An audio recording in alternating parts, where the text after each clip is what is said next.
শুনছেন সব সময় রেডিও মেরালা। ঘড়িতে সময় ঠিক রাত 11টা বেজে 59 মিনিট এবং 59 সেকেন্ড। শুরু হয়ে গেল আপনাদের প্রিয় কেউ ভূতরে মেরালা। সঙ্গে আছি আর যে কুদ্দুস এবং আজকের অতিথিরা, সবাইকে স্বাগত। আমাদের সাথে আছেন একজন অতিথি, তো আপনি আপনার পরিচয় দিয়ে ঘটনাটি সবার সাথে শেয়ার করুন। ভাই, আমি সাইদ ভাই। আমি আমার ফ্রেন্ডদেরকে আগে থ্যাংক ইউ জানাতে চাই।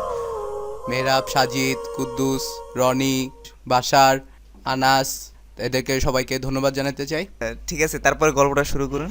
হ্যাঁ ভাই, এরা আমাকে অনেক জোর করে মানা করছিল আসতে, তাও আমি আসছি জোর করে। প্লিজ ভাই, আপনি যদি একটু ধন্যবাদ বলে দিতেন। সবাইকে ধন্যবাদ। জি ভাই, এখন এবার আপনি আপনার গল্পটি শুরু করুন। থ্যাংক ইউ ভাই। এখন আমি আমার ঘটনায় আসি। এটা হলো গিয়ে রেগুলার দিনের মতো আমি রাত্র 9টার সময় বাসায় ফিরলাম।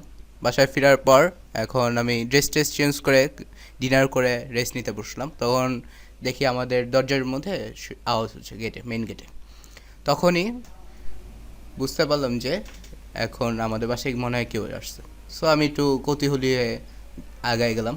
তারপর দেখি আমাদের পাশের বাসায় কার জানি কলিং বেল আসে। ওকে, দেন আমি দরজার কাছে গেলাম। তখন একটু কথাবার্তা শুনতে পারলাম যে কেউ কথাবার্তা বলতেছে। তারপর কথাবার্তা শুনে আমি দরজা খোলার পর দেখি যে আমার যে জুতা, যেখানে রেগুলার জুতাটা রাখি, সেই জায়গা থেকে 10-12 হাত দূরে আরেকটা জুতা পরে আছে। তারপরে ওই জুতাটা দেখে আমি অজ্ঞান হয়ে গেলাম। আপনি কি স্পষ্ট দেখেছিলেন? হ্যাঁ ভাই, হ্যাঁ, একদম যেখানে আমি রাখি রেগুলার, ওই জায়গা থেকে 10-12 হাত দূরে জুতাটা পড়েছিল। আচ্ছা আচ্ছা, তারপর কি হলো?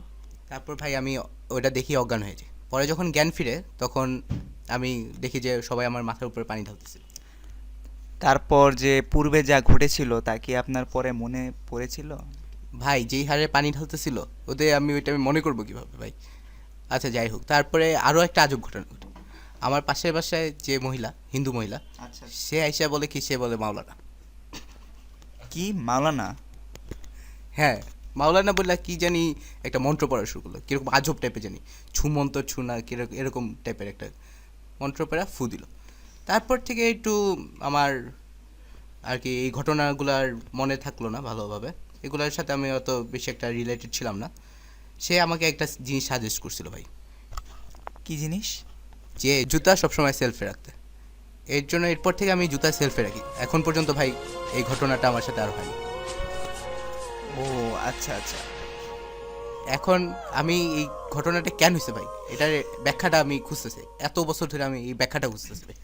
আচ্ছা দর্শক, যদি ভাইয়ার ব্যাখ্যাটা কেউ খুঁজে পান তাহলে অবশ্যই আমাদের মেসেজ করে জানিয়ে দিবেন। আমাদের এসএমএস করতে চাইলে আপনার মোবাইলের মেসেজ অপশনে গিয়ে টাইপ করুন MAIRALA। ভাইয়া বুঝি নাই, আরেকবার বলুন। ওকে, আমি আবারও বলছি MAIRALA লিখে স্পেস আপনার নাম, স্পেস আপনার মেসেজ, তারপর পাঠিয়ে দিন যে কোনো নাম্বারে। চলুন আজকের মতো এখানেই শেষ করছি। দেখা হবে আবার আগামী সপ্তাহে। Tata, bye bye.